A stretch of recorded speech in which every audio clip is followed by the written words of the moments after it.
Hello বন্ধুরা, আজকে তোমাদের জন্য নিয়ে এসেছি ইনকাম সার্টিফিকেট পাওয়ার জন্য আবেদনপত্র। তো প্রথমেই লিখতে হবে একটা A4 সাইজের পেজে। উপরে লিখতে হবে পঞ্চায়েতের নাম, মানে তুমি যে পঞ্চায়েতের আন্ডারে আছো, পঞ্চায়েতের ঠিকানা, ঠিক তার নিচে লিখতে হবে বিষয়টা হচ্ছে ইনকাম সার্টিফিকেট পাওয়ার জন্য আবেদন। তো তার নিচে লিখতে হবে মহাশয় দিয়ে কমা। তো এবার অ্যাপ্লিকেশন লেখা স্টার্ট। সবিদয় নিবেদন এই যে আমি, মানে আপনার নাম, পিতা, আপনার পিতার নাম, আপনার অঞ্চলের অধীন কোন গ্রাম, মানে আপনি কোন গ্রামে বিলং করছেন সেই গ্রামের একজন স্থায়ী বাসিন্দা।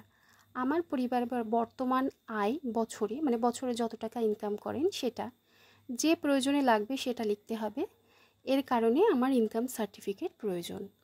অতএব মহাশয়ের কাছে আমার একান্ত প্রার্থনা, যত দ্রুত সম্ভব উক্ত আয়ের উপর আমাকে ইনকাম সার্টিফিকেট দেওয়ার ব্যবস্থা করে বাধিত করবেন।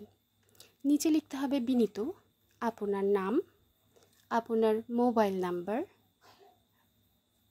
আর বাঁদিকে লিখতে হবে তারিখ। তাহলেই আপনার ইনকাম সার্টিফিকেট পাওয়ার জন্য যে আবেদনপত্র লেখা সেটি রেডি হয়ে যাবে।